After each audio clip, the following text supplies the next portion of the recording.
Well, speaking of getting in shape for your role, Patrick Wilson, you had to fall out of shape to play Night Owl. And like a lot of these guys here, your character has a very interesting relationship with his costume.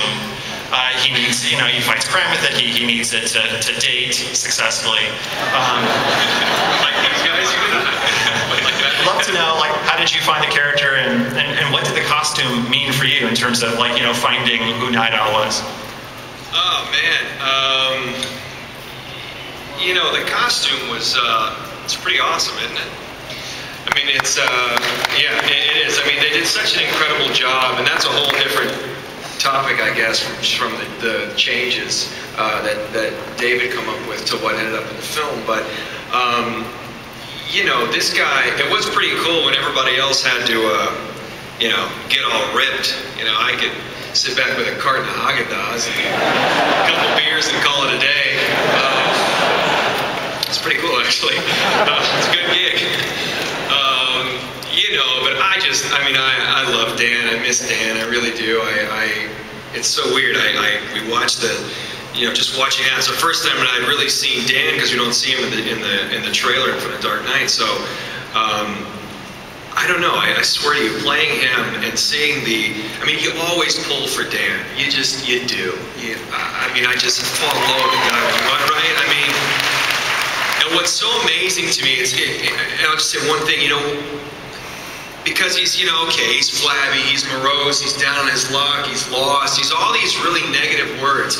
And yet, when you look at the first few panels, especially when Rorschach and I go down to the Owl Chamber, and there's this shot of him saying, you don't think that's a little paranoid, and he's got this sort of smile on his face. I love the fact that that's something you don't get when you either read something based on a book. It's a whole different level when you get to see the artwork. That, for me, that was so informative to watch and it's not like I try to do the same poses, but I swear to you, that helped me so much to see that a guy that could be played so down, oh, Dan's down, but yet he has this light in his eyes.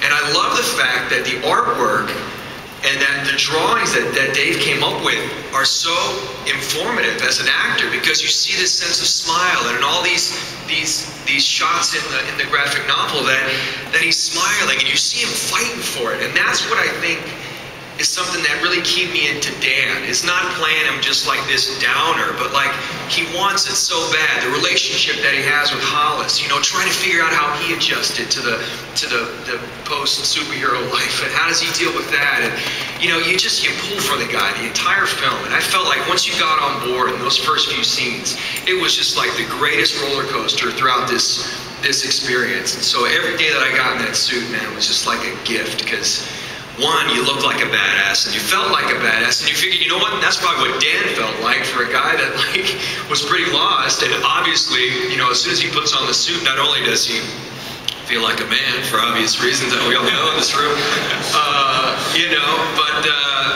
but it gives him an identity. So it was just awesome. It was just awesome.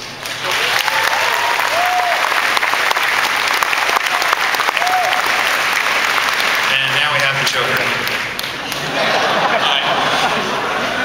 The book is dark to the point of nihilism. I was wondering how you balanced that out, made it less one-sided. Why would you do that? Thank you. No, who wants to talk about that? I guess I will. Yeah, the book is dark. I think that we never really thought about the overall, oh gosh, is the movie too dark? Are we going to be plodding down this dark road so far that people, slip their wrists and call it a day, like in the theater? But I think that there is, you have these optimistic characters in the movie that and in the book, that, like Dan, for instance, that is trying to muddle through, that is trying to find his way. It is a reflection on all of us. And sometimes those answers, though you feel like you've gone to the end of it, and I think in the graphic novel, you know, there's a moral question that gets answered, but then there is no real answer, you know. It becomes up to you, you know. So I think that it's really also about, like, you know, what is darkness, you know, in a movie, you know, like what if someone is psychotic, or they do something that's morally maybe not what everyone would consider in society correct, you know.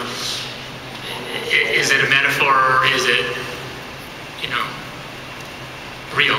And I think that's the question. I think that's the question. Watchmen is it dark just for the sake, like, oh, is that titillation? Like you can say, like, Saw is dark, you know, because people get their arms sawed off.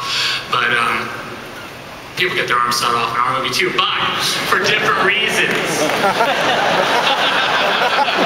For moral reasons, to teach a lesson.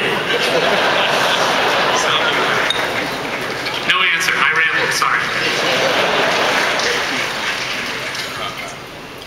Hello. The text of Watchmen, the story of Watchmen, both the actual words and the artwork are very complex. And there's a lot of different complex themes, both overt and subvert.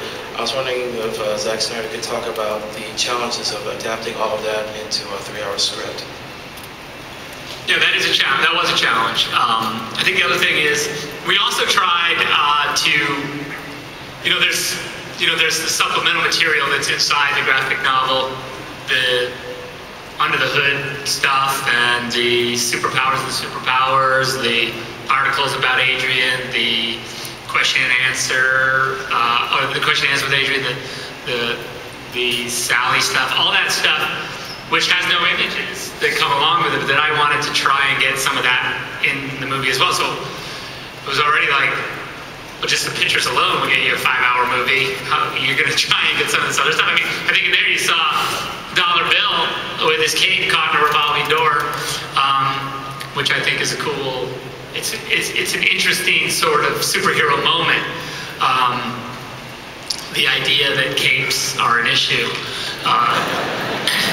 which I find really, when you start to talk about superhero mythology and those things, those are moments of importance. And so I think that in the adaptation of the graphic novel to script, we kind of have a basic structure, and it was about, for me, just look, you're going to end up with some stuff that's not in there. It's just the way it is. But I wanted to get at the character. I wanted to get the Wyatt Watchman.